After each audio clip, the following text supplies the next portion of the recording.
Hello everyone, welcome to battle IAS. I hope आप लोग बहुत अच्छे होंगे। आज हम 22 अगस्त का न्यूज़पेपर एनालिसिस करेंगे। इसमें टोटल मैंने 4 आर्टिकल लिए हैं, जिसमें पहला आर्टिकल बात करता है श्रीलंका में मिलिटराइजेशन पे जो प्रोटेस्ट हो रहा है, जिसमें तमिल मेजॉरिटी के जो रीजन्स हैं वो बहुत ज़्यादा इसके अगेंस्ट प्रोटेस्ट कर रहे हैं। इसमें एक्सप्लेन करूंगा मैं आपके साथ कि इसका सिग्निफिकेंस इंडिया के साथ क्या है, इसका इम्प्लीकेशन क्या होगा, इंडिया पे इम्पैक्ट क्या होगा। साथ ही साथ मैं आपको श्रीलंका की पूरी ज्योग्राफी समझाऊंगा मैप के साथ। फिर इससे कनेक्टेड जो प्रीलिम्स में PYQs आए थे वो मैं समझाऊंगा आपको प्रॉपर बैकग्राउंड देके चीज़ें आपसे डिस्कस करूंगा मैं। इसी से कनेक्टेड जीएस पेपर 2 2013 और जीएस पेपर 2 2022 में मेंस में जो क्वेश्चन आया हुआ था श्रीलंका से कनेक्टेड, पहला क्या है, in respect of Sri Lanka India relation discuss how domestic factor influence foreign policy. अब ये जो श्रीलंका में प्रोटेस्ट चल रहा है ये वहाँ की एक तरीके से डोमेस्टिक फैक्टर्स हैं, ये किस तरीके से फॉरेन पॉलिसी को इम्पैक्ट करता है। इस क्वेश्चन का प्रॉपर एक्सप्लेनेशन एक मॉडल आंसर टाइप आपको दिखाऊंगा, एक्सप्लेन करूंगा। सेकंड क्वेश्चन है, India is an as old friend of Sri Lanka, discuss India's role in recent crisis in Sri Lanka. आप देख रहे हैं कि जो जीएस पेपर 2 आपका इंडियन इंटरनेशनल रिलेशंस जो होते हैं, वहाँ पे जो हमारे नेबर के रिलेशंस हैं और जो जियोपॉलिटिकल रिलेशंस होते हैं वो काफ़ी रेलेवेंट होते हैं। क्या बैकग्राउंड है, क्या उसका सिग्निफिकेंस है, इंडिया पे क्या इम्पैक्ट है, ये सारे की फैक्टर्स होते हैं जो आपको अपने दिमाग में रखने होंगे अगर आपको मेंस में आंसर्स को लिखना है। ठीक है, तो ये मैं प्रॉपर डिस्कशन आपसे करूंगा। सेकंड आर्टिकल बात करता है इंडिया में first ever Khelo India water sport festival organise हुआ है। कहाँ पे? डल लेक में ऑर्गेनाइज हुआ है। मैं आपको एक्सप्लेन करूंगा कौन कौन से स्पोर्ट्स इसमें ऐड हुए हैं, कौन कौन से स्पोर्ट्स हैं एक्चुअली में। फिर मैं डल लेक की ज्योग्राफी आपको समझाऊंगा। इससे कनेक्टेड मैं आपको समझाऊंगा वुलर लेक क्या है, झेलम लेक क्या है। फिर उसी से कनेक्टेड जो 2023 में और जो PYQs आए हुए थे वो मैं आपके साथ एक्सप्लेन करूंगा प्रॉपर तरीके से। जीएस पेपर 1 में काफ़ी इसका रेलेवेंस है। साथ ही साथ जो थर्ड आर्टिकल है वो मैं आपको समझाऊंगा कन्नापुरम मॉडल, जो कि ब्रेस्ट कैंसर कंट्रोल के लिए काफ़ी पॉपुलराइज हो रहा है केरला में। ये क्या है कन्नापुरम मॉडल, इसके बारे में बताऊंगा। ब्रेस्ट कैंसर क्या होता है वो बताऊंगा, किस तरीके से वो एक चैलेंज होता है वो भी समझाऊंगा, उसका सोल्यूशन क्या है वो भी आपको मैं बताऊंगा। ये जीएस पेपर 2 जीएस पेपर 3 दोनों के लिए रेलेवेंट है आपका ये आर्टिकल। और फिर आपका लास्ट आर्टिकल बात करता है कि जो गवर्नर्स और करेंटली सुप्रीम कोर्ट के बीच में टसल चल रही है, ये उसके ऊपर अभी देखिए ये आर्टिकल आने वाले समय में और बहुत सारे आर्टिकल आएंगे। मैं आपको एक ब्रीफ इंट्रोडक्शन दूंगा इस आर्टिकल के बारे में कि सुप्रीम कोर्ट ने क्या कहा है जो गवर्नर्स बिल के ऊपर बैठ जाते हैं और उस पर एसेंट नहीं देते हैं। तमिलनाडु गवर्नर की एग्जाम्पल बात की जाए, पिछले 4 सालों से कुछ कुछ ऐसे बिल हैं जिस पर एसेंट दी ही नहीं गई है विदाउट एनी जस्टिफिकेशन। तो सुप्रीम कोर्ट का इंटरफेरेंस हुआ है। उसी में जो आपके सॉलिसिटर जनरल हैं या जो एडवोकेट्स हैं सेंट्रल गवर्नमेंट को रिप्रेजेंट कर रहे हैं, वो कह रहे हैं कि भैया आप क्यों इंटरफेयर कर रहे हो, ये तो लेजिस्लेटर का मामला है। तो सुप्रीम कोर्ट ने क्या क्या बोला है, कैसे बोला है, सब कुछ बहुत इन डिटेल डिस्कस करूंगा। आप इस वीडियो को जब तक देखेंगे, bye the end of this video I would make sure कि आपको बहुत अच्छे तरीके से नॉलेज हो।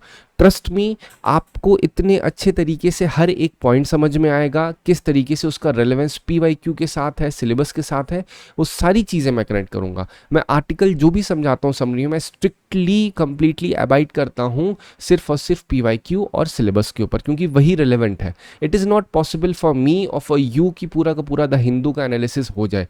द हिंदू आप सिर्फ इसलिए पढ़ रहे हैं जिससे आप एग्जाम क्वालिफाई कर सकें, मेंस में पॉइंट लिख सकें, प्रीलिम्स में अगर कोई स्टैटिक पोर्शन आ रहा है वो कर सकें। आप एडिटर या जर्नलिस्ट बनने के लिए बिल्कुल भी द हिंदू को नहीं पढ़ रहे। तो इस वजह से ये चीज़ ज़रूर से ज़रूर दिमाग में रखिएगा। इसी आर्टिकल में अप्रॉक्सीमेटली 8 प्रीलिम्स के क्वेश्चन मैं डिस्कस करूँगा। 4 आर्टिकल जो आपके सामने दिख रहे हैं, इससे मैंने 8 क्वेश्चन प्रीलिम्स के आपके लिए निकाले हैं। Again it takes time but still it all would be worth it. By the end of this video आपको लगेगा कि हाँ, ये हर एक आर्टिकल से कैसे PYQs उठते हैं, क्योंकि आपको एक एग्जैक्ट आइडिया लगेगा कि एग्जामिनर कैसे आर्टिकल से क्वेश्चंस को उठाते हैं। ठीक है, चलिए नेक्स्ट आर्टिकल। अब स्टार्ट ही करने से पहले आपको मैं कल के आर्टिकल को एक बार एक्सप्लेन कर देता हूँ। कल जो चीज़ें मैंने आपसे समझाई थी, जो चीज़ें आपसे डिस्कस की थी। पहला आर्टिकल कल जो 21 अगस्त का था, उसे मैंने आपको बताया था कि क्या होता है पैलेटिव केयर। पैलेटिव केयर में जिस तरह से बताया था कि पेन को रिड्यूस करने की बात होती है, इसमें मेडिसिन पे फोकस नहीं होता, एंग्जाइटी टेंशन पेशेंट की कम हो। इसमें मैंने आपको बताया था कि क्या होती है पैलेटिव केयर, क्या चैलेंजेस हैं, क्या सोल्यूशन है, इंडिया को किस तरीके से मदद कर सकता है। केरला गवर्नमेंट ने किस तरीके से हिमाचल प्रदेश की मदद की है, ये आर्टिकल में एक्सप्लेन किया था। फिर मैंने आपको जो अग्नि 5 बैलिस्टिक मिसाइल का टेस्ट हुआ था वो मैंने समझाया था। आपको बैलिस्टिक और क्रूज मिसाइल का फ़र्क बताया था। मैंने बताया था बैलिस्टिक मिसाइल क्या होती है, फायर एंड फॉरगेट प्रिंसिपल पे काम करती है। एक बार हवा में फेंको उसके बाद वो फिर अपने निशाने पर जाती है। लेकिन जो क्रूज मिसाइल होती है वो रिमोट कंट्रोल होती है, एक बार हवा में जाएगी फिर भी उसे आप कंट्रोल कर सकते हो। जो बैलिस्टिक मिसाइल होती है वो बहुत ज़्यादा स्पीड की होती है, सुपरसोनिक स्पीड होती है। और फिर आपको मैंने समझाया था थर्ड क्या होता है, फिर हिमार्स मैंने बताया था जो अमेरिकन डिफेंस सिस्टम है उसके बारे में आपको मैंने डिटेल इन्फॉर्मेशन दी थी। आपको वीडियो देखने की ज़रूरत नहीं भी, अगर आपको समझ में आ रहा हो तो बस आप पीडीएफ को भी देख करके टेलीग्राम चैनल से आप निकाल सकते हैं। सिंपली बैटलाइज टाइप करिए, आपको टेलीग्राम चैनल मिल जाएगा। फिर मैंने आपको नाइजीरिया की जो माल न्यूट्रिशन क्राइसिस है उसके बारे में समझाया था, 650 बच्चे जो मरे थे। फिर उनके बारे में मैंने आपको इंडिया से कनेक्ट किया, इंडिया में क्या रोल है, क्या इम्पैक्ट है माल न्यूट्रिशन क्राइसिस का जो नाइजीरिया में चल रही है। फिर मैंने आपको समझाया था इंडिया में क्यों एक डेडिकेटेड स्पेस पॉलिसी की ज़रूरत है, वहाँ पे मैंने आपको इन स्पाइस के बारे में बताया था क्या होती है। फिर मैंने आपको समझाया था कि इंडिया में अभी तक हम लोग किस चीज़ के ऊपर कंप्लीटली रिलाई कर रहे हैं अगर कोई भी स्पेस रिलेटेड काम करना है, आउटर स्पेस ट्रीटी क्या होती है, सब कुछ मैंने कल आपको एक्सप्लेन किया था। ठीक है, अब ये कल के आर्टिकल को इन डिटेल नहीं जाया जा सकता, ये मैंने ऑलरेडी कल एक्सप्लेन कर दिया था। ये मैंने सिर्फ इसलिए किया ताकि ये आपका एक रिवीजन हो जाए। आप मुझे बताइए कि क्या ये चीज़ आपकी मदद कर रही है इस तरीके से। जब आर्टिकल मैं आज का समझा रहा हूँ तो उसमें 2-3 मिनट में मैं आपको यस्टरडे का आर्टिकल भी एक्सप्लेन कर दिया करूँ, एक आपको ओवरव्यू दे दिया करूँ। ठीक है, चलिए अब स्टार्ट करते हैं अपना पहला आर्टिकल। 28 अगस्त को क्या हुआ, तमिल पार्टी है जिसका नाम है इलानकाई तमिल अरासू काची। ठीक है, अब अगेन आपको इस पार्टी पे ध्यान नहीं देना है, सिर्फ बैकग्राउंड समझाने के लिए आपको बता रहा हूँ। उन्होंने क्या कहा है, हड़ताल लॉन्च की श्रीलंका के नॉर्थ और ईस्ट रीजन में। कहा कि भाई साहब जो मिलिटराइजेशन पिछले 60 सालों में हो रहा है, सिविल वॉर खत्म होने के बाद भी मिलिटराइजेशन होता जा रहा है। अब 16 साल पहले क्या हुआ, 16 साल पहले ये हुआ था कि सिविल वॉर ब्रोक हुई, तो वहाँ पे श्रीलंका ने मिलिट्री को वहाँ पे कंप्लीटली इम्प्लीमेंट कर दिया, मिलिट्री रूल स्टार्ट कर दिया। अब इससे ये हुआ कि धीरे धीरे जब सिविल वॉर बंद हुई तो होना ये चाहिए था कि मिलिट्री का प्रेजेंस कम हो जाए, लेकिन नहीं कम हुआ। तो यही एक रीज़न है जिस वजह से यहाँ पे एक हड़ताल लॉन्च हो गई। अब इसका ट्रिगरिंग ये हुआ कि रिसेंटली एक 32 साल के कपिल राज नाम के इंसान की मौत हो गई। कहाँ पे, मुलाइतीवू में। अब आपको ये मुलाइतीवू ध्यान रखना है क्योंकि आगे भी डिस्कशन होगा इसके ऊपर। ठीक है, बिजनेस को क्लोज कर दिया गया, डिमांड किया जा रहा है कंप्लीट डीमिलिटराइजेशन होना चाहिए। अब गवर्नमेंट का क्या रिस्पॉन्स आया इस पर, गवर्नमेंट ने कहा कि भाई साहब हमने जो 3 सोल्जर्स हैं उनको अरेस्ट कर दिया है, इन्वेस्टिगेशन हमने प्रॉमिस की है। साथ ही साथ जो डिफेंस मिनिस्टर है उन्होंने ये भी कहा है कि बाय 2030 हम मिलिट्री को डाउन साइज कर देंगे। डिफेंस एलोकेशन फिर भी अप्रॉक्सीमेटली 442 बिलियन, ये श्रीलंका की करेंसी के अकॉर्डिंग है, लेकिन ये जो स्पेंडिंग है एजुकेशन से भी ज़्यादा स्पेंडिंग डिफेंस पे हो रही है श्रीलंका में। और करंटली देखा जाए यूनिफॉर्म की कॉस्ट, डाइट कॉस्ट बढ़ती जा रही है, लेकिन फिर भी डिफेंस स्पेंडिंग इतने बड़े लेवल पे हो रही है। ठीक है, अब ये समझते हैं कि एक्सटेंट ऑफ मिलिटराइजेशन है क्या, किस हद तक मिलिटराइजेशन हो रखा है जो नॉर्थ और साउथ रीजन है। पहली बात तो जो नॉर्थ और साउथ रीजन है उसमें बहुत ज़्यादा ट्रूप्स प्रेजेंट है compare to rest of the country. मतलब अगर देखा जाएगा 100 हैं उसमें से आधे ज़्यादा तो नॉर्थ और ईस्ट में है। क्यों, क्योंकि वहाँ पे कहीं ना कहीं ये तमिलियंस हैं। अब इसमें क्या है, जो मिलिट्री है वो वहाँ के कमर्शियल एस्टेब्लिशमेंट जैसे होटल्स, फार्म्स, उनको भी रन करना स्टार्ट कर दे। मतलब मिलिट्री का काम कभी आपने नहीं सुना होगा ना कि बिजनेस में इन्वॉल्व हो रही है, बट मिलिट्री अब कमर्शियल काम करना स्टार्ट कर दिया और वहाँ के जो लोकल्स हैं उनके साथ कम्पीट कर रही है। अगर मुलाइतीवू, अगेन इसका ध्यान रखिएगा, प्लेसेस इन न्यूज़ में स्ट्रेट अवे बोल सकते हैं मुलाइतीवू कहाँ पे है। ठीक है, अगर देखा जाए 2017 की रिपोर्ट, मुलाइतीवू में 60,000 ट्रूप थे और 60,000 ट्रूप्स किस लिए थे, सिर्फ 1.3 लाख सिविलियन को हैंडल करने के लिए। ये अपने आप में बहुत बड़ा नंबर है और इसी वजह से अभी भी बहुत सिग्निफिकेंट लैंड को मिलिट्री कंट्रोल करती है। ऑल्दो 91% को रिटर्न कर दिया गया है as per the report, but अभी भी सिग्निफिकेंट अमाउंट ऑफ कंट्रोल है मिलिट्री के पास। अब क्या एलिगेशन लगता है, डायरेक्ट ट्रैफिकिंग भी करती है मिलिट्री, जो तमिल एरियाज है वहाँ पे मिलिट्री के ऊपर ये एक्विजिशन लगता है। सर्विलांस चेक पॉइंट्स में बहुत ज़्यादा ये जो लोकल फ्रीडम है उसको रेस्ट्रिक्ट कर देती है मिलिट्री। साथ ही साथ जो राइट्स ग्रुप है उनके पास एक प्रॉपर कॉम्प्रिहेंसिव सिक्योरिटी रिफॉर्म्स नहीं है आफ्टर सिविल वॉर।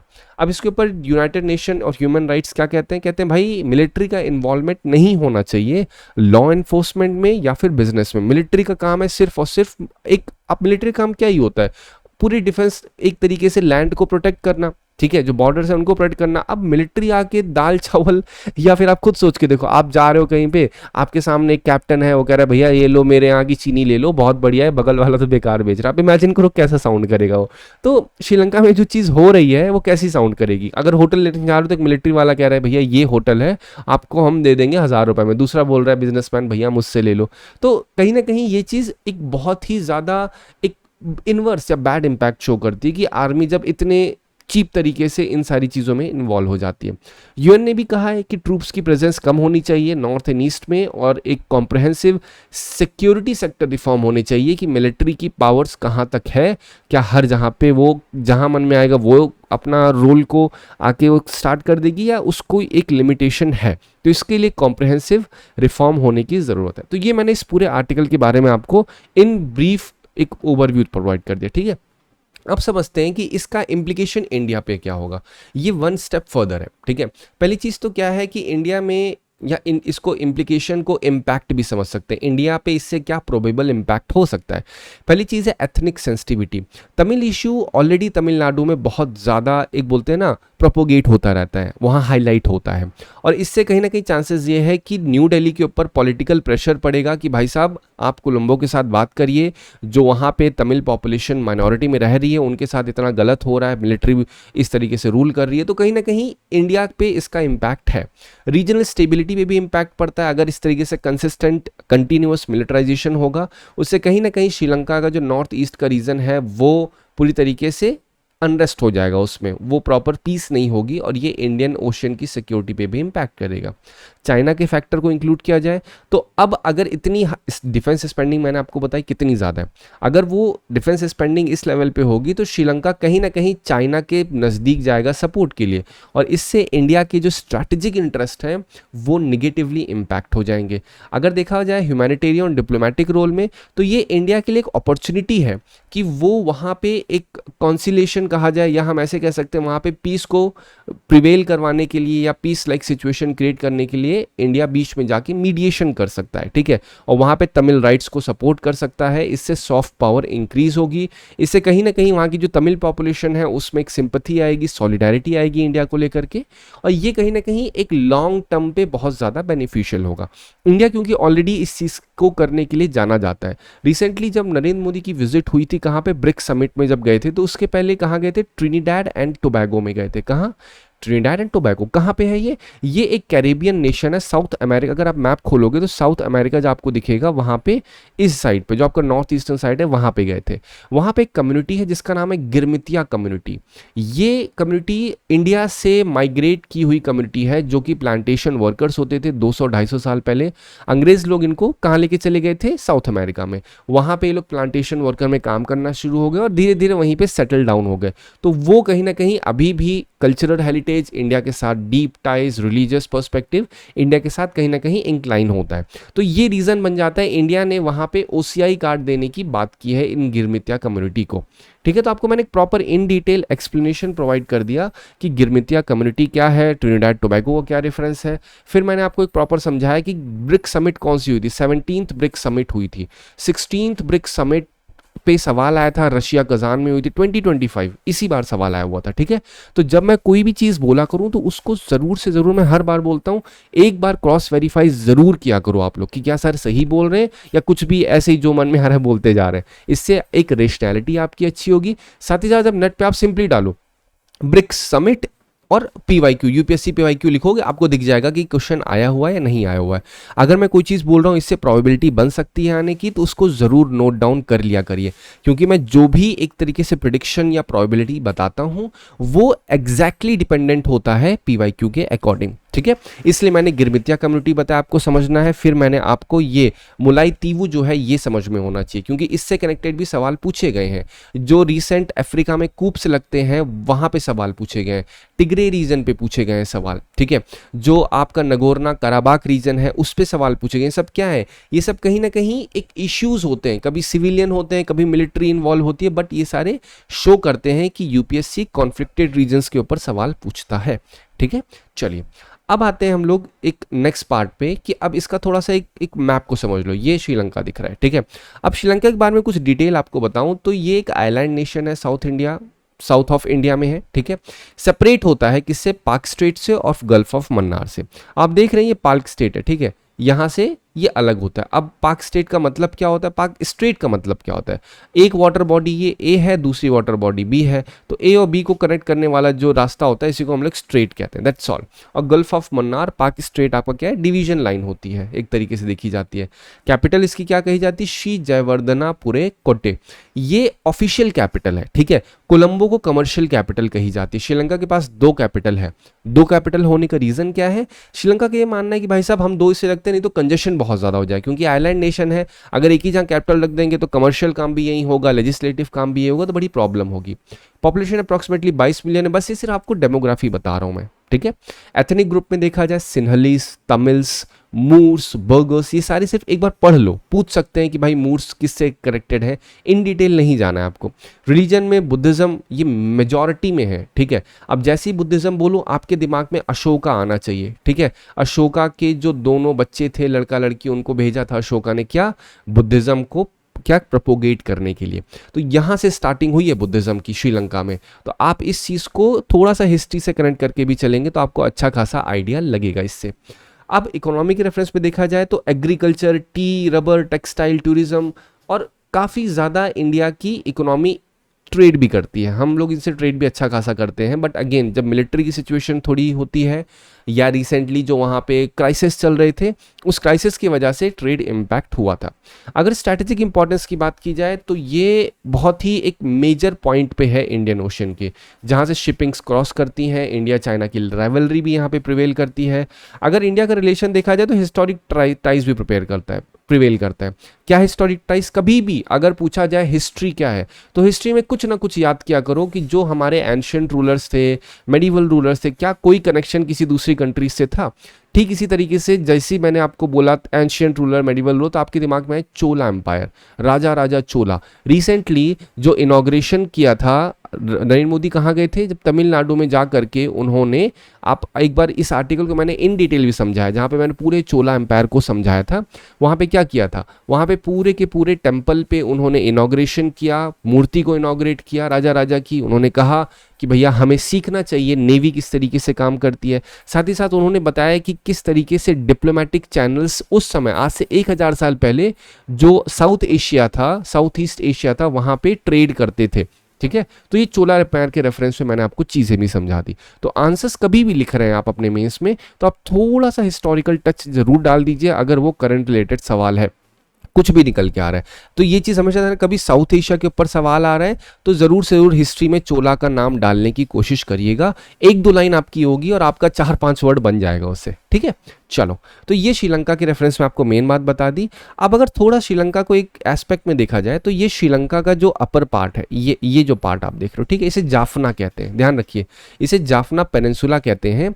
आप नोटिस करो ध्यान से, ये जाफना जो है ये अलग हो रखा है, ये मेनलैंड कहा जाएगा, ये मेनलैंड है, ठीक है, और ये जाफना है, ये अलग है, ठीक है। अब जो जाफना है कनेक्ट होता है, ठीक है। आप थोड़ा ध्यान से, मैंने आपको एग्जैक्टली गूगल मैप भी क्लिक करके दिया, देखिए यहाँ कोई कनेक्शन नहीं है, ये एक कनेक्टिंग लाइन है, ये दूसरी कनेक्टिंग लाइन है, दैट्स ऑल। यहाँ पे आपको दिख रहा है कनेक्ट है, लेकिन नहीं, यहाँ पे वाटर है, तो इसको हम लोग कहते हैं एलिफेंट पास। क्या कहते हैं? एलिफेंट पास। और जो दूसरा पास है उस पास को कहते हैं संगुपिड्डी पास। दोनों को जरूर से जरूर दिमाग में रखिएगा। जाफना पेनिनसुला को, जाफना आइलैंड को जो अलग करता है मेनलैंड से, 2 एरियाज हैं। पहले क्या था? एलिफेंट पास है, दूसरा आपका संगुपिड्डी पास है, ठीक है। अब ये स्ट्रैटेजिक लैंड कॉरिडोर कहा जाता है, जो जाफना पेनिनसुला को श्रीलंका से कनेक्ट करता है। मिलिट्री चोक पॉइंट भी काफ़ी ज़्यादा था सिविल वॉर में, इस वजह से इसको और ब्रॉड किया गया। संगुपिड्डी पास भी बनाया गया, जिससे बोलते हैं ना एक ऑल्टरनेट रूट जाफना का बनाया जा सके, कंजेशन जो है एलिफेंट पास पे वो कम किया जा सके। अब सोच रहे हो सर एलिफेंट पास क्यों बताया आपने, संगुपिड्डी क्यों बताया? तो जो भी चीज़ें मैंने आपको बताया, मैं जो कुछ भी बताता हूँ उसके पीछे रीज़न होता है, बस एवे ही कुछ भी नहीं मैं बता रहा हूँ, ठीक है। अब अगेन एक बार देख लो, एलिफेंट पास ये है, संगुपिड्डी कहाँ पे होगा? ये रहा संगुपिड्डी यहाँ पे। अगेन आप एक बार देखोगे आपको आइडिया लग जाएगा। क्वेश्चन देखो, 2020 में क्वेश्चन क्या आया था? एलिफेंट पास समटाइम्स, नहीं ये 2020 में नहीं है बेटा, ये 2010 में है, ठीक है। हाँ, ये 2010 में आया हुआ था सवाल। Elephant pass sometimes seen in the news is mentioned in the context of the affairs of which one of the following क्या पूछा गया? एलिफेंट पास, स्ट्रेट अवे पूछा है। बांग्लादेश, नेपाल, बांग्लादेश, इंडिया, नेपाल या श्रीलंका? ऑब्वियसली अभी मैंने आपको बताया एलिफेंट पास है। अब आपको समझ में आया मैंने क्यों संगुपिड्डी पास बताया? क्योंकि यहाँ पे ऑलरेडी क्राइसिस चल रही है श्रीलंका में, so there are high chances कि पूछ सकते हैं संगुपिड्डी, या पूछ सकते हैं आपसे कि भैया आप ये बताओ कि मुलातीवू क्या है। मैं आपको बहुत सारे फैक्ट्स और फिगर नहीं जो दे रहा हूँ उसमें हाईलाइट कर दे रहा हूँ आपको। मुलातीवू पढ़ लो एक बार, फिर आपको पढ़ लेना है कौन सा? संगुपिड्डी पास पढ़ लो। एलिफेंट पास आपको ऑलरेडी पता है। संगू से आप श्रीलंका दिमाग में रख लो, ठीक है। एलिफेंट पास आपको ऑलरेडी पता है। एलिफेंट पास से आप कुछ मतलब कोई भी निमोनिक जो आपके दिमाग में आए आप उसको बना सकते हो, ठीक है। ये मैंने आपको ऑलरेडी समझा दिया। अब देखते हैं 2020 में जो सवाल आया हुआ था, ठीक है। क्या सवाल था? The value of Indo Sri Lanka trade has consistently increase in last decade. मैं आपसे पूछ रहा हूं क्या इंडिया और श्रीलंका का ट्रेड कंसिस्टेंटली बढ़ा है? कंसिस्टेंटली मतलब घटा है ही नहीं। तो आपसे सवाल है येस और नो। कभी भी क्वेश्चन आप सॉल्व कर रहे हैं तो येस नो जरूर करिए। Is it so? अपने आप से पूछो सच में ऐसा हुआ क्या? तो आंसर इज नहीं, ऐसा नहीं है, तो ये गलत है। कंसिस्टेंटली क्यों कभी बढ़ा है कभी घटा है। Textile and textile article constitute an important item of trade between India and Bangladesh. ये आपको पता है कि रिसेंट एक आर्टिकल भी समझाया था जहाँ पे जो टेक्सटाइल इंपोर्ट करते हैं, जो जूट प्रोडक्ट इंपोर्ट करते हैं हम लोग बांग्लादेश से, उसके ऊपर इंडिया ने रेगुलेशन लगा दिया है, ठीक है। क्यों? क्योंकि वहाँ से जूट को सब्सिडाइज प्राइस पे बांग्लादेश एंटर करवा रहा था इंडिया में, जिससे डोमेस्टिक मार्केट में क्या हो रहा था? बहुत अनसर्टिनिटी क्रिएट हो रही थी, सस्ते सामान को भिजवा रहा था। बट पॉइंट क्या है यहाँ पे? पॉइंट ये है कि क्या इंडिया और बांग्लादेश के बीच में टेक्सटाइल और टेक्सटाइल आर्टिकल एक इंपॉर्टेंट आइटम है? आंसर इज यस, बिल्कुल है। In the last 5 years Nepal has the largest trading partner of India in south Asia. Again कभी यूपीएससी में कंसिस्टेंटली लिख के आया कि भाई कंटिन्यूसली हो रहा है, ठीक है। It is happening, it is only happening, या फिर नॉट एनी। ये जितने एक्सट्रीम वर्ड्स होते हैं, ये मैं आपके लिए सीरीज भी स्टार्ट की है जहाँ पे हर एक शॉर्ट में विद इन 1 से 2 मिनट के अंदर मैं पूरा क्वेश्चन समझा रहा हूँ, वहाँ पे आपको बताता भी हूँ। तो ध्यान रखिए कि आपको बिल्कुल उस चीज़ पे तुरंत आपका दिमाग खुलना चाहिए कि नहीं सर ने बताया था, एक्सट्रीम वर्ड्स को एक बार ध्यान से पढ़ना है, ठीक है। तो क्या लार्जेस्ट ट्रेडिंग पार्टनर है साउथ एशिया में कौन? आपका नेपाल। आंसर इज नहीं, तो 2 इज द राइट वन। अब आते हैं आपका जो मेंस क्वेश्चन था, इन respect of India Sri Lanka relation discuss how domestic factor influence foreign policy. अब इस क्वेश्चन को मैं इस आर्टिकल से, जो भी मैंने आपको आर्टिकल बताया मिलिटराइजेशन, उससे कनेक्ट करके समझाऊंगा। हमें देखा कि इंडिया श्रीलंका का रिलेशन बहुत ही डीपली रूटेड है, क्योंकि हम हिस्ट्री, ज्योग्राफी, कल्चर को शेयर करते हैं। लेकिन इंडिया की फॉरेन पॉलिसी श्रीलंका की तरफ वो शेप्ड होती है इंटरनल पॉलिटिक्स के अकॉर्डिंग, एथनिक के अकॉर्डिंग और स्ट्रैटेजिक कंसिडरेशन के अकॉर्डिंग, ठीक है। हमारे पास बॉर्डर तो शेयर कर रहे हैं हम लोग, हिस्ट्री, ज्योग्राफी सब शेयर, लेकिन वो पहले की बात थी।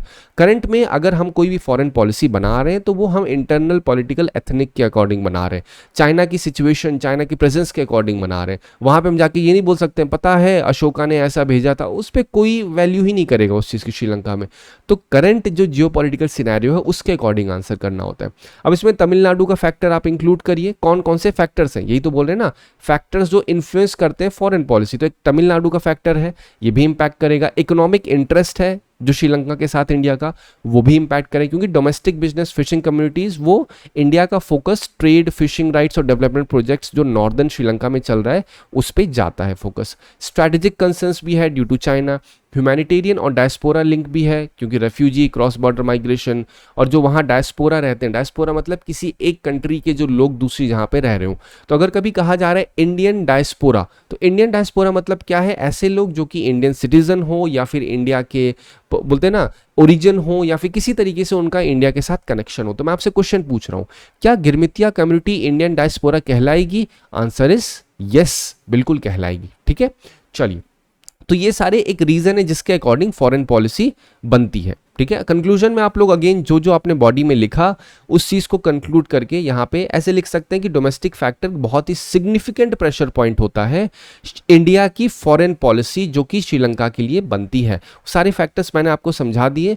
हमें इंटरनल पॉलिटिकल सेंसिटिविटीज को, रीजनल स्टेबिलिटीज को बहुत अच्छे तरीके से बैलेंस करना होगा, जिससे जो पीस है वो लॉन्ग टर्म हो, साथ ही साथ इंडियन ओशन रीजन में हम अपनी जो प्रिंसिपल्स हैं उनको प्रमोट कर सकें आसानी से। तो देखिए किस तरीके से मैंने इस क्वेश्चन को बहुत ही आसानी से आपके लिए आर्टिकुलेट कर दिया, और जो पॉइंट्स रखे थे मैंने इस क्वेश्चन में वो कंप्लीटली बोलते हैं ना कनेक्ट कर रहे थे इस आर्टिकल से जो मैंने अभी आपको समझाया, ठीक है, चलो आते हैं नेक्स्ट आर्टिकल पे। नेक्स्ट आर्टिकल है खेलो इंडिया वाटर स्पोर्ट फेस्टिवल जो डल लेक में है। ये पहला ऐसा खेलो इंडिया वाटर स्पोर्ट्स है जो डल लेक श्रीनगर में हो रहा है। ठीक है, वाटर स्पोर्ट की बात कर रहा हूँ मैं। अगेन ये मैंने बता दिया आपको, एक एक बोलते हैं ना स्टैटिक इन्फॉर्मेशन है ये, आपको रटना नहीं है, पेपर में ऐसा कुछ नहीं पूछा जाएगा कितने दिन का इवेंट है। फिर भी आपको बता रहा हूँ 3 दिन का इवेंट है, 9 एथलीट्स पार्टिसिपेट कर रहे हैं। कैटेगरी जरूर ध्यान रखिएगा, रोविंग, कयाकिंग और कैनोइंग, ज़रूर से ज़रूर इसको दिमाग में बैठा लीजिएगा। मैं क्यों बोल रहा हूँ अभी आपको समझ में आ जाएगा। ठीक है, रोइंग, कयाकिंग और कैनोइंग आपकी ये कैटेगरीज है जिसमें वाटर स्पोर्ट होगा। पार्टिसिपेंट्स यहाँ से मध्य प्रदेश से सबसे ज़्यादा हैं, हरियाणा से, उड़ीसा से, केरला से का पार्टिसिपेंट्स आएंगे। इसका सिग्निफिकेंस क्या होगा, ये वाटर स्पोर्ट टैलेंट को प्रमोट करेगी। ठीक है, इंडिया में जो फ्यूचर में ओलंपिक मेडल की टैली है उसके इंप्रूव होने के चांसेस हैं। ये पहली कंसोलिडेटेड ओपन एज चैंपियनशिप है, मतलब सभी बोलते हैं सभी एज के लोग आके इसमें पार्टिसिपेट कर सकते हैं।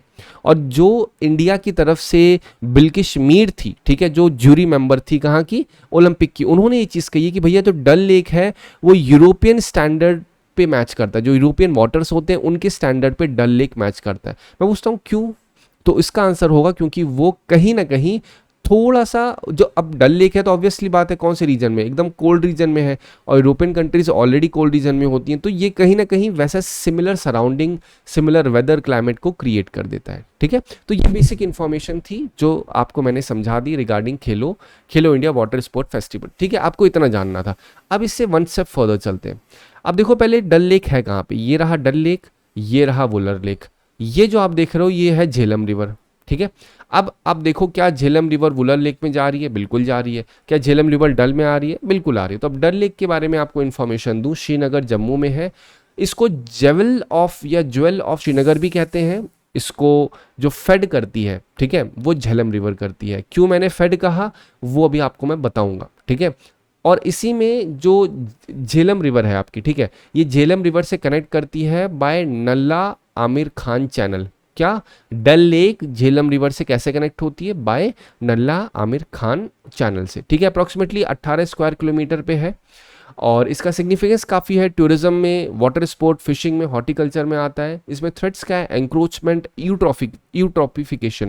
व्हाट इज यूट्रॉपिफिकेशन, मतलब अगर ये एक आपका लेट्स से एक लेक है, ठीक है, या एक पॉन्ड है मान लेते हैं, इस पॉन्ड में जब न्यूट्रिएंट्स बहुत ज़्यादा बढ़ना स्टार्ट हो जाएंगे, ठीक है, जब केमिकल्स बहुत ज़्यादा बढ़ना स्टार्ट हो जाएंगे तो उसे हम लोग कहते हैं यूट्रॉपिफिकेशन। तो ये सारी क्या है, थ्रेट्स है वहाँ पे डल लेक में। और आपको ये जो आपकी डल लेक साइट है ये रामसर डेजिग्नेटेड वेटलैंड साइट भी कही जाती है अंडर वुलर लेक कॉम्प्लेक्स में। ठीक है, तो ये डल लेक के बारे में आपको मैंने ज्योग्राफी बेसिक बता दी, कहाँ पे डल लेक है ये समझा दिया। अब 2021 में क्वेश्चन क्या आया था, ठीक है, डल लेक के बारे में ऑलरेडी पढ़ लिया। अब देखो यहाँ पे क्या है, consider following statement in respect of 32nd summer Olympic. The official motto for this world, a new world, sport climbing, surfing, skateboarding, karate, baseball are included in this. अब आपको समझ में आया मैंने क्यों यहाँ पे आपसे ये चीज़ बोली, रोइंग, कयाकिंग, कैनोइंग।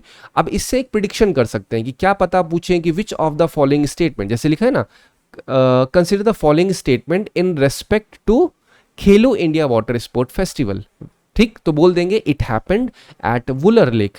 एग्जैक्टली पूछ नहीं सकते, आप सोच के देखो क्योंकि पूछा हुआ है ना यूपीएससी ने। फिर बोल दें कि रोइंग, कयाकिंग, या फिर कुछ ऐसा नाम दे देंगे कि जो कि गलत हो। दीज ऑल आर इंक्लूडेड, क्योंकि यहाँ पे वैसे ही तो सवाल पूछा गया है। तो दिस इज व्हाट वी से फॉलोइंग पैटर्न ऑफ यूपीएससी। अब आप कुछ भी टेस्ट सीरीज में कुछ भी पढ़ते जा रहे हो, कुछ भी करते जा रहे हो, it will be all waste, क्योंकि हमें फोकस बहुत डिफिकल्ट क्वेश्चन पे नहीं करना, हमें फोकस करना है पीवाईक्यू के पैटर्न्स पे, किस तरीके से आप एनालाइज कर सकते हैं उसको। तो अक्सर यूपीएससी क्या करता है, जो बोलते हैं ना एकदम स्ट्रेट फॉरवर्ड चीज़ें होती है, जैसे ऑफिशियल मोटो, ये अक्सर गलत कर देते हैं। ठीक है, कभी कभी थीम जो होते हैं यूपीएससी उसको भी गलत करती है। जैसे इस बार 2025 में ब्रिक्स का थीम पूछा गया था, तो कभी भी कोई भी बड़ा इवेंट हो रहा है उसका थीम आपको दिमाग में रखना है। ठीक है, तो इस बार जो ब्रिक्स का समिट पे थीम था उसको यूपीएससी ने गलत किया था। अगर आप क्वेश्चन देखोगे वहां पे उन्होंने लिखा था मल्टी कल्चरल लिखा था आई थिंक, ठीक है, बट वो मल्टी कल्चरल नहीं था, वो मल्टी सेक्टोरल था। और बस वही एक वर्ड गलत करके उन्होंने पूरा का पूरा स्टेटमेंट ही गलत हो जाता है। तो इसमें second is the right one, first is wrong. कहीं भी अगर आप PYQ सॉल्व करो, मैं टेस्ट सीरीज की बात नहीं कर रहा जो कोचिंग इंस्टीट्यूट्स में बनती है, अगर मैं आपको स्पेसिफिकली बोल रहा हूँ PYQs जब भी सॉल्व करोगे तो वहाँ से कभी भी मोटो लिखा है, थीम लिखा है, तो वो अक्सर यूपीएससी गलत करती है।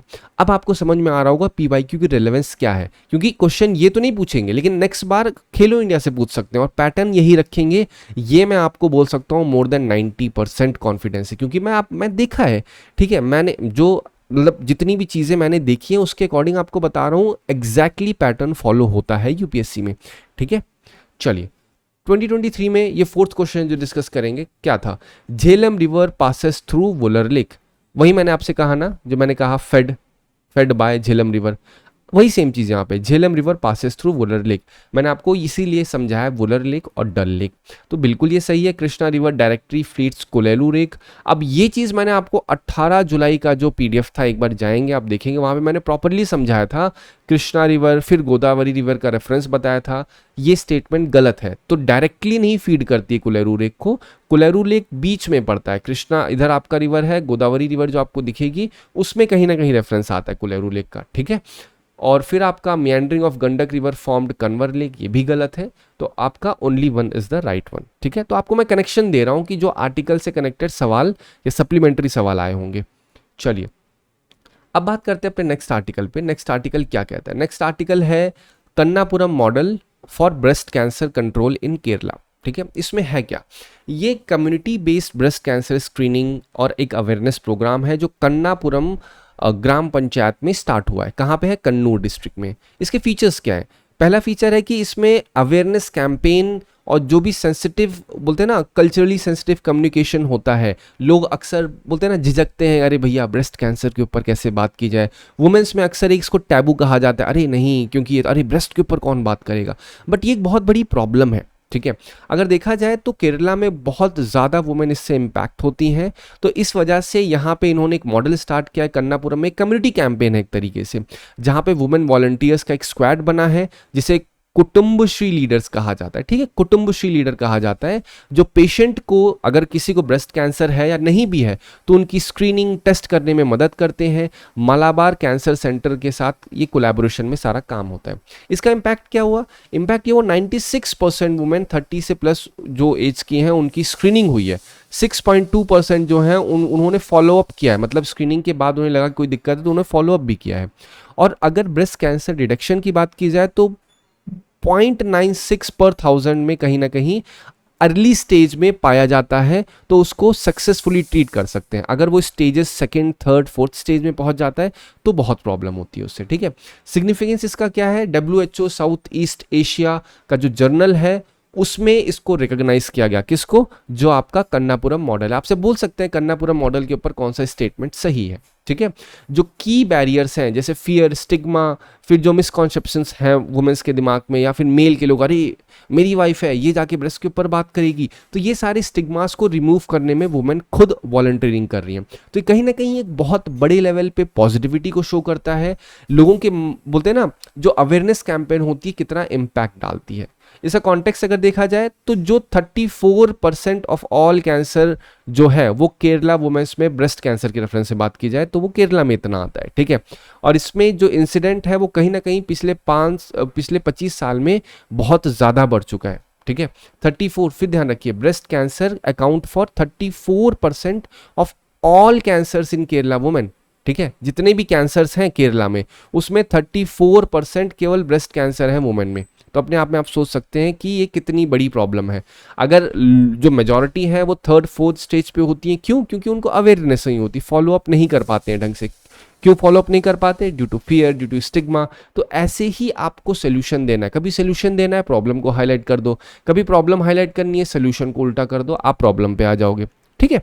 चलो अब आते हैं ब्रेस्ट कैंसर है क्या। ये एक टाइप ऑफ कैंसर होता है जो ब्रेस्ट की सेल्स होती हैं, ठीक है, वो जब बहुत ज़्यादा मल्टीप्लाई होने लग जाती हैं, कहाँ पे जो मिल्क डक्ट होता है, ब्रेस्ट में, वहाँ पे अक्सर ये सेल्स जो होती हैं इनकी अनकंट्रोल्ड ग्रोथ जब होती है तो ये ब्रेस्ट कैंसर में कन्वर्ट हो जाती है। इसका मेन कभी कभी रीज़न क्या होता है, जेनेटिक म्यूटेशन भी होता है, जीन्स में कभी चेंज होता है जिससे जो सेल की ग्रोथ होती है वो अनकंट्रोल्ड हो जाती है। हार्मोनल फैक्टर्स भी रीज़न होता है, जब बहुत ज़्यादा बोलते हैं ना अर्ली मेंस्ट्रुएशन या फिर लेट मेनोपॉज, हार्मोन थेरेपी, ये सारे रीज़न कभी कभी कहे जाते हैं जो कि ब्रेस्ट कैंसर के कारण बनते हैं।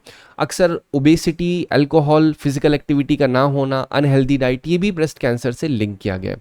फैमिली हिस्ट्री भी कनेक्ट की गई है कि अगर कभी रिलेटिव को या किसी को कोई ब्रेस्ट कैंसर या ओवेरियन कैंसर होता है तो चांसेस हो जाते हैं कि दूसरे को भी होने के। सेलुलर डैमेज इससे विद टाइम भी होना स्टार्ट हो जाता है। कभी कभी इंसान जब विद एजिंग होती है उसकी, तो उसमें डीएनए एरर्स होने के चांसेस होते हैं। इस वजह से जो ब्रेस्ट सेल्स होती हैं उसमें डीएनए तो होंगे ही, तो वो सारी सेल्स क्या करती हैं, डैमेज जब होती हैं उम्र के साथ, जब इंसान बूढ़ा होता है तो रेप्लिकेट ज़्यादा करने लगती है, प्रोडक्शन ज़्यादा हो जाता है जिससे ब्रेस्ट कैंसर हो जाता है। ठीक है, मैंने आपको प्रॉपर बता दी चैलेंजेस क्या हैं। डिटेक्शन बहुत लेट होता है, अवेयरनेस नहीं होती, फियर ऑफ डायग्नोसिस होता है। मैंने हमेशा कहा है कभी भी सोल्यूशन करना है तो पहले प्रॉब्लम को पकड़ो, और अगर आपको प्रॉब्लम पकड़ना है तो पहले सोल्यूशन को कर लो। लैक ऑफ अवेयरनेस, तो सोल्यूशन क्या होगा, सोल्यूशन ये होगा कि अवेयरनेस कैंपेन हमको अच्छी करनी पड़ेगी। फियर ऑफ डायग्नोसिस, इसका सोल्यूशन क्या होगा कि इसमें अगेन जब कम्युनिटी लेवल एंगेजमेंट होगा तो डायग्नोसिस का फियर कम होगा। हाई ट्रीटमेंट कॉस्ट एक प्रॉब्लम है, तो मैं आपसे पूछता हूँ सोल्यूशन क्या होगा। सोल्यूशन ये होगा कि जब गवर्नमेंट उसको सब्सिडाइज करेगी, है कि नहीं है। पुअर फॉलोअप कंप्लायंस है, तो इसका सोल्यूशन क्या है, door to door home delivery हो सकती है। तो ये सारे रीजंस हैं। हमेशा कभी मत ध्यान रखिए कि आपको चैलेंजेस अगर अलग पढ़ने हैं, सोल्यूशंस अलग पढ़ने हैं, बिल्कुल भी नहीं। आप चैलेंजेस को पढ़िए और चैलेंजेस को सिर्फ और सिर्फ आप उल्टा कर देंगे, आपको सोल्यूशन मिल जाएगा। जैसे लेट डिटेक्शन है तो हमें इसका सोल्यूशन क्या है, हमें अर्ली डिटेक्शन करना होगा। कैसे अर्ली डिटेक्शन होगा, करना पूरा मॉडल को फॉलो करके। ठीक है, so this is how we should study with respect to UPSC. चलिए अब देखते हैं कि इसमें अगेन एक चीज़ एजुकेशन का बहुत ज़्यादा रिलेवेंस है। इन पूरी की पूरी चीज़ में एजुकेशन बहुत ज़्यादा ध्यान होता है। तो फिफ्थ क्वेश्चन है, which of the following provision of constitution does India have a bearing on education. DPSP, rural urban local bodies, fifth schedule, sixth schedule, seventh schedule. क्योंकि ये जो ब्रेस्ट कैंसर की बात हो रही है ये इलिटरेट्स में उतना नहीं हो पाती है। ठीक है, तो इसी से एक और कनेक्टेड चीज़ आपको बता रहा हूँ। केरला इंडिया का फर्स्ट कंप्लीट लिटरेट स्टेट घोषित हुआ है, ध्यान रखिएगा इस चीज़ को। ठीक है, इस वजह से मैंने ये एजुकेशन वाला लिया है आर्टिकल। मैंने वो आर्टिकल यहाँ पे मेंशन नहीं किया, बट मैं आपको बता रहा हूँ जिस वजह से मैंने क्वेश्चन डाला है। इंडिया का आज का द हिंदू में प्रॉपर मेंशनिंग है इसकी कि वो केरला जो है इंडिया का फर्स्ट लिटरेट स्टेट है। अब ये यूपीएससी के लिए रिलेवेंट क्यों है, क्योंकि यूपीएससी ने सवाल पूछा गया था, इंडिया का पहला ऑर्गेनिक स्टेट सिक्किम है। ऑर्गेनिक जो आपका प्रोडक्शन होता है उसके ऊपर सवाल आया हुआ था, तो क्वेश्चन पूछ सकते हैं आपका लिटरेट स्टेट के ऊपर। तो इसमें जितने भी हैं पांचों के पांच का की बेयरिंग होती है किस पे, एजुकेशन के ऊपर। अब आते हैं अपने लास्ट आर्टिकल पे। लास्ट आर्टिकल का कॉन्टेक्स्ट आपको बताऊंगा, ये भी आर्टिकल चलता ही जाएगा इस तरीके से। तो आपने एक चीज़ मैंने आपको समझाया था कैसे हुआ था कि जो अप्रॉक्सीमेटली 8 से 9 बिल पे तमिलनाडु के जो गवर्नर थे वो असेंट नहीं दे रहे थे, तो तमिलनाडु गवर्नमेंट पहुंची कोर्ट के पास, कही भैया ये लोग इस तरीके से गवर्नर ऐसे ऐसे कर रहे हैं। तो सुप्रीम कोर्ट ने कहा भाई ठीक है, जितने भी बिल्स हैं वो हम पास करते हैं, ठीक है, ये इलीगल है ऐसा करना। तो उसी के रेफरेंस में प्रेसिडेंट ने कहा भैया क्या जुडिशरी के पास, क्या सुप्रीम कोर्ट या हाई कोर्ट के पास ये पावर है कि जो गवर्नर काम करता है या प्रेसिडेंट काम करता है उसमें वो आकर के इंटरफेरेंस कर सकता है। तो प्रेसिडेंट को जब सवाल पूछना, ये प्रैक्टिकल बता रहा हूँ, अक्सर आप लोग सुनते हो सर एडवाइजरी ज्यूरिसडिक्शन क्या है कैसे, बट ये प्रैक्टिकल हो रहा है। तो एज पर आर्टिकल 143 प्रेसिडेंट के पास पावर है कि वो सुप्रीम कोर्ट से कोई लीगल क्वेश्चंस पूछ सकता है। तो प्रेसिडेंट ने इस पावर का यूज किया और सुप्रीम कोर्ट से सवाल पूछा, ठीक है, कि क्या आपके पास ये सारी पावर है, जुडिशियल इंटरवेंशन किस हद तक हो सकता है, इसके ऊपर पूछा गया। तो एडवाइजरी जुडिक्शन क्या है, जब प्रेसिडेंट सवाल पूछे। फिर इसी से कनेक्टेड आपको पता होना चाहिए सुप्रीम कोर्ट के पास कौन कौन सी पावर्स है। तो बेसिक पावर आप देखोगे ओरिजिनल ज्यूरिसडिक्शन कहा जाता है, मतलब सुप्रीम कोर्ट पे केस कौन कौन से जाते हैं। जनरली देखा जाए तो इंडिया एक फेडरल स्टेट की कैटेगरी में आता है, ठीक है, लेकिन उसमें यूनियन जो है वो कंप्लीटली क्या है, यूनाइट है। तो अब अगर स्टेट्स में कोई इश्यू होता है, लेट्स से मैं अगर कहें कि भैया तमिलनाडु में या फिर आंध्र प्रदेश में कोई प्रॉब्लम चल रही है, तो इनके बीच प्रॉब्लम चलेगी तो इसको कौन देखेगा, सुप्रीम कोर्ट देखेगा। अगर सेंट्रल गवर्नमेंट में या फिर तमिलनाडु में कोई प्रॉब्लम चल रही है तो कौन देखेगा, ये सब सुप्रीम कोर्ट देखेगा। बट सुप्रीम कोर्ट के पास ये पावर कौन से ज्यूरिसडिक्शन में आ रही है, तो ओरिजिनल ज्यूरिसडिक्शन के अंडर में सुप्रीम कोर्ट ये चीज करता है। सेकंड पावर है अपीलेट ज्यूरिसडिक्शन, जब आपका लोअर कोर्ट में कोई जुडिशियल प्रोनाउंसमेंट हो जाए या कोई वर्डिक्ट हाई कोर्ट ने दिया है, लेकिन वो वर्डिक्ट पसंद ना आए मुझे, ठीक है, मैं मानता हूं मैं हाई कोर्ट पास पहुंचा, हाई कोर्ट ने कहा ऐसा ऐसा करो, मुझे नहीं पसंद आया, तब मैं अपील लेके पहुंच सकता हूं सुप्रीम कोर्ट के पास। लेकिन अगर मैं चाहूं सीधा केस सुप्रीम कोर्ट के पास लेके चला जाऊं तो ये नहीं हो सकता है। बट क्वेश्चन उठता है ये कब हो सकता है? अगर मेरे फंडामेंटल राइट का वायलेशन हो रहा है, ठीक है। तो अगर फंडामेंटल राइट का वायलेशन, तो एज पर आर्टिकल 32 मैं डायरेक्टली सुप्रीम कोर्ट के पास जा सकता हूं, और एज पर आर्टिकल 226 मैं डायरेक्टली हाई कोर्ट के पास जा सकता हूं जब फंडामेंटल राइट का वायलेशन होगा। अब मैंने आपको प्रॉपर बैकग्राउंड समझा दिया, अब उसी में ये डिस्कशन पिछले 1 महीने से चल रहा है, इसी वजह से मैं इस आर्टिकल को उसी के अकॉर्डिंग ले रहा हूं। तो सुप्रीम कोर्ट ने ये चीज कही है कि भैया जो गवर्नमेंट इतना डिले करते हैं बिल को एसेंट देने में, तो क्या इसमें सुप्रीम कोर्ट की कोई इंटरवेंशन नहीं होनी चाहिए क्या? मतलब एक गवर्नमेंट है जो कि पब्लिकली इलेक्टेड है, पब्लिक के विल पे इलेक्ट है, तो क्या उसको एक नॉर्मल अथॉरिटी जो कि नॉमिनेटेड अथॉरिटी है, जिसको प्रेसिडेंट ने नॉमिनेट करके भेजा हुआ है, उसमें पब्लिक का तो कोई विल ही नहीं है, तो क्या वो इस तरीके से बिल को पेंडिंग कर सकती है? नहीं कर सकती है।